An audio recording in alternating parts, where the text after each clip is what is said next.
your main task, other than maintaining calm, your main task in any conversation is to listen. And that is because you're going to get such valuable information. We all have interests. This is what negotiation experts call our needs, our wants, right? We have interests in the conversation. The interest is to learn how to load the copier with toner, right? Or your interest is getting the right thing for your learners. Whatever it is, you have interests, but we don't always know what the other person's interests are. So listening helps us figure out what those are so that when we get to the point where we're actually proposing solutions, we're proposing solutions that integrate both sides' interests or all sides' interests, right?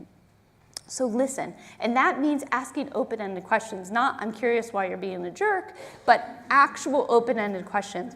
What assumptions have you made about this situation?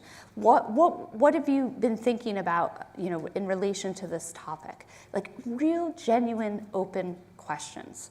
Then it's really important to make your perspective heard. And the avoiders in the room, this is something you might want to skip over, right? You might want to be, because avoiders tend to be real people pleasers, you might just want to be in listening mode. It's easier to be in listening mode.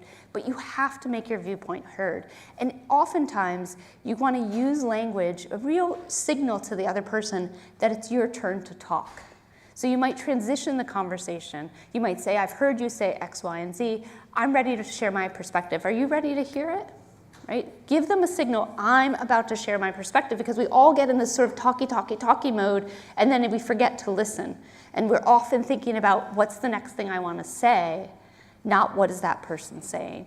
And you might even say, I'm going to tell you I'm going to tell you my perspective on this situation. Would it be okay if you play that back to me after I'm done?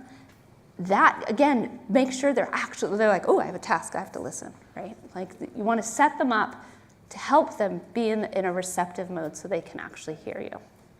So in the process of doing it, so when you do the 4 steps to analyze, when you're doing your preparation, or perhaps during this conversation, a resolution often makes itself apparent, right?